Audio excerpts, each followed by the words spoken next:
Good evening mga kasikyo, no? Good evening. Dito na tayo sa bahay mga kasikyo. Kararating lang natin mga kasikyo. Shout out nga pala ako sa lahat ng mga followers ko at sa mga solid viewers ko mga kasikyo, mga supporters ko mga kasikyo. Magandang gabi sa inyong lahat dyan, no? Mga kasikyo. May sasabihin lang pala ako sa inyo mga kasikyo, no?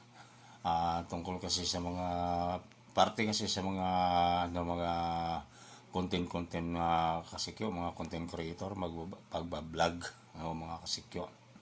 Hindi basta-basta mga kasikyo, sa totoo lang. Pero sasabihin ko lang sa inyo mga kasikyo, yung mga nagko-comment, yung mga hindi magandang magko-comment mga kasikyo, pabayaan nyo na lang yan. Yun lang yung advice ko sa inyo mga kasikyo. Kasi isa na rin ako sa nakaranas ng mga kasikyo, no? Yung mga ganyang mga baser mga kasikyo. Kung hindi naman niyo magugustuhan, no, mga kasikyo, yung mga post ko, scroll mo na lang, huwag niyo na lang pansinin. Kung hindi niyo nagustuhan yung yung video ko, para hindi naman masakit yung ulo nyo kung anong masasabi nyo. Pero sa totoo lang, scroll nyo na lang.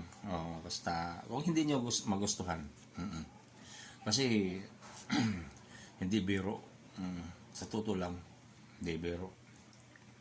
Yung pagbablog, paggawa ng content, hindi biro. Mahirap kaya.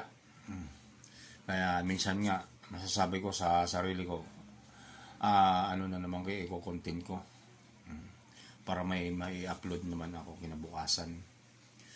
Kasi alam nyo na, kung wala tayong may upload, baka mamaya